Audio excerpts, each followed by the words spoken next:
Forex $688 billion. എണ്ണത്തിൽ പാകിസ്ഥാൻ എവിടെ നിൽക്കുന്നു? ഒരുകാലത്ത് സാമ്പത്തിക ഭാഗ്യം പങ്കിട്ടിരുന്ന ഇന്ത്യയും പാകിസ്ഥാനും ഇപ്പോൾ വിദേശനാണ്യ ശേഖരത്തിൽ തികച്ചും വൈരുദ്ധ്യം പ്രകടിപ്പിക്കുന്നു. ഉദാരവൽക്കരണം, കുതിച്ചുയരുന്ന സേവന മേഖല, സ്ഥിരമായ നയങ്ങൾ എന്നിവ കാരണം ഇന്ത്യയുടെ കരുതൽ ശേഖരം $688 ബില്യൺ ഉയർന്നു. രാഷ്ട്രീയ അസ്ഥിരത, ബാഹ്യ സഹായത്തെ ആശ്രയിക്കൽ, പരിമിതമായ കയറ്റുമതി, വൈവിധ്യവൽക്കരണം എന്നിവ മൂലം പാകിസ്ഥാന്റെ കരുതൽ ശേഖരം $15 ബില്യൺ പോരാടുന്നു. 1947-ൽ സ്വാതന്ത്ര്യം നേടി 7 പതിറ്റാണ്ടിലേറെയായി ഇന്ത്യയും പാകിസ്ഥാനും സാമ്പത്തിക സ്ഥിരതയുടെയും സാമ്പത്തിക ദൃഢതയുടെയും പ്രധാന സൂചകമായ വിദേശ നാണയ ശേഖരത്തിൽ ഏറ്റവും വലിയ വൈരുദ്ധ്യങ്ങളിൽ ഒന്ന് കുത്തനെ വ്യത്യസ്തമായ സാമ്പത്തിക പാതകൾ സ്വീകരിച്ചു. ദി ഇക്കണോമിക് ടൈംസിന്റെ ഇഇടി വിശദമായ വിശകലനമനുസരിച്ച് ഇന്ത്യയുടെ ഫോറെക്സ് കരുതൽ ശേഖരം നിലവിൽ $688 ബില്യൺ. അതേസമയം പാകിസ്ഥാന്റെ കരുതൽ ശേഖരം $15 ബില്യൺ കടന്നിട്ടില്ല. ഈ വലിയ വിടവ് പതിറ്റാണ്ടുകളായി ഇരു രാജ്യങ്ങളും പിന്തുടരുന്ന വ്യത്യസ്ത നയ തിരഞ്ഞെടുപ്പുകൾ, ഭരണഘടനകൾ, സാമ്പത്തിക തന്ത്രങ്ങൾ എന്നിവ എടുത്തുകാണിക്കുന്നു.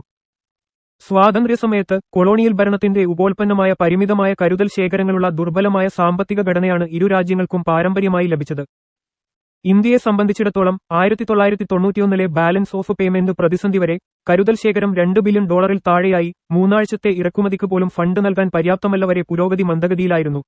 എന്നിരുന്നാലും ആ പ്രതിസന്ധി സാമ്പത്തിക ഉദാരവൽക്കരണത്തിന് തുടക്കമിട്ടു. അതിൽ രൂപയുടെ മൂല്യത്തകർച്ചയും വ്യാപാര തടസ്സങ്ങൾ കുറച്ചും വിദേശ നിക്ഷേപത്തിന് തുറന്നിടലും ഉൾപ്പെടുന്നു. ഈ പരിഷ്കാരങ്ങൾ കരുതൽ ശേഖരത്തിൽ സ്ഥിരമായ വളർച്ചയ്ക്ക് അടിത്തറയിട്ടു. തുടർന്നുള്ള ദശകങ്ങളിൽ ഇന്ത്യയുടെ സേവനമേഖല കുതിച്ചുയർന്നു. ഒരു ഐടി വിപ്ലവം, ശക്തമായ പണമയക്കൽ ഒഴുക്ക്, സ്ഥിരമായ വിദേശ നിക്ഷേപം. 2008 ആയപ്പോഴേക്കും ഇന്ത്യയുടെ കരുതൽ ശേഖരം $300 ബില്യൺ കവിഞ്ഞു. 2008-ലെ സാമ്പത്തിക തകർച്ച, കോവിഡ്-19 പാൻഡമിക് തുടങ്ങിയ ആഗോള പ്രതിസന്ധികൾക്കിടയിലും രാജ്യം ശക്തമായ ഒരു ബാഹ്യ ബാലൻസ് നിലനിർത്താൻ കഴിഞ്ഞു. 2025-ലെ കണക്കനുസരിച്ച് കരുതൽ ശേഖരം $688 ബില്യൺ എക്കാലത്തെയും ഉയർന്ന നിലയിലെത്തി. ഇത് ആഗോള അനിശ്ചിതത്വത്തിന്റെ കാലത്ത് ഉറച്ച ബഫറായി പ്രവർത്തിക്കുന്നു. നേരെമറിച്ച് പാകിസ്ഥാന്റെ സാമ്പത്തിക പാത അസ്ഥിരതയാൽ നശിപ്പിക്കപ്പെട്ടു. 1960-കളിലെ ആദ്യകാല വ്യാവസായിക വാഗ്ദാനങ്ങൾ ഉണ്ടായിരുന്നിട്ടും ആവർത്തിച്ചുള്ള രാഷ്ട്രീയ അസ്ഥിരത, സൈനിക ഇടപെടലുകൾ, പൊരുത്തമില്ലാത്ത നയനിർദ്ദേശങ്ങൾ എന്നിവ സുസ്ഥിര സാമ്പത്തിക വളർച്ചയെ തടഞ്ഞു. കാലക്രമേണ വൈവിധ്യമാർന്ന കയറ്റുമതി അടിത്തറ വികസിപ്പിക്കാതെ US, China, International Monetary Fund, IMF എന്നിവയിൽ നിന്നുള്ള ബാഹ്യ സഹായത്തെ രാജ്യം കൂടുതലായി ആശ്രയിക്കാൻ തുടങ്ങി. പാകിസ്ഥാന്റെ കയറ്റുമതി തോതിൽ കുറഞ്ഞ മൂല്യമുള്ള തുണിത്തരങ്ങളിൽ ശ്രദ്ധ കേന്ദ്രീകരിച്ചു. ഇറക്കുമതി ചെയ്ത ഊർജ്ജത്തെ ആശ്രയിക്കുന്നതും കറന്റ് അക്കൗണ്ട് കമ്മിയും കരുതൽ ശേഖരത്തിൽ നിരന്തരമായ സമ്മർദ്ദം ചെലുത്തുന്നു. 1980-കൾ മുതൽ പാകിസ്ഥാൻ 20-ലധികം IMF പ്രോഗ്രാമുകളിൽ പ്രവേശിച്ചു. എന്നിട്ടും ഘടനാപരമായ പരിഷ്കാരങ്ങൾ പലപ്പോഴും അപൂർണമായി തുടരുകയോ മാറ്റിവെക്കുകയോ ചെയ്തു. 2023-ൽ രാജ്യം കരുതൽ ശേഖരത്തിൽ നിർണായകമായ താഴ്ന്ന നിലയെ അഭിമുഖീകരിച്ചു. ഇത് $4 ബില്യൺ താഴെയായി. ഫോറെക്സ് വ്യതിചലനത്തിന് പിന്നിലെ കാരണങ്ങൾ ആഴത്തിലുള്ള ഘടനാപരവും തന്ത്രപരവുമായ വ്യത്യാസങ്ങളിൽ വേരൂന്നിയതാണ്.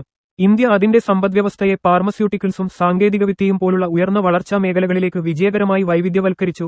അതേസമയം പാകിസ്ഥാൻ അതിന്റെ പരമ്പരാഗത വ്യവസായങ്ങൾക്കപ്പുറത്തേക്ക് വികസിപ്പിക്കാൻ പാടുപെട്ടു.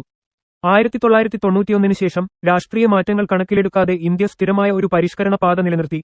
അതേസമയം IMF സമ്മർദ്ദത്തിന് കീഴിൽ പാകിസ്ഥാൻ ജനകീയവും ചെലവു ചുരുക്കൽ നയങ്ങളും തമ്മിൽ മാറി. സെൻട്രൽ ബാങ്ക് സ്വയംഭരണവും ഒരു പങ്കുവഹിച്ചു. ഇന്ത്യയുടെ റിസർവ് ബാങ്ക് സ്ഥിരതയിലും പണപ്പെരുപ്പ നിയന്ത്രണത്തിലും ശ്രദ്ധ കേന്ദ്രീകരിച്ചു. അതേസമയം പാകിസ്ഥാന്റെ പണനയം പലപ്പോഴും രാഷ്ട്രീയ സ്വാധീനം നേരിട്ടിരുന്നു. കൂടാതെ വലിയ തോതിലുള്ള നേരിട്ടുള്ള വിദേശ നിക്ഷേപം FDI ആകർഷിക്കാനുള്ള ഇന്ത്യയുടെ കഴിവും പാശ്ചാത്യ സമ്പദ്വ്യവസ്ഥയിൽ നിന്നുള്ള ആഗോള പ്രവാസികളുടെ ഉയർന്ന പണമടക്കലും അതിന്റെ ഫോറെക്സ് കുഷ്യൻ ശക്തിപ്പെടുത്തി.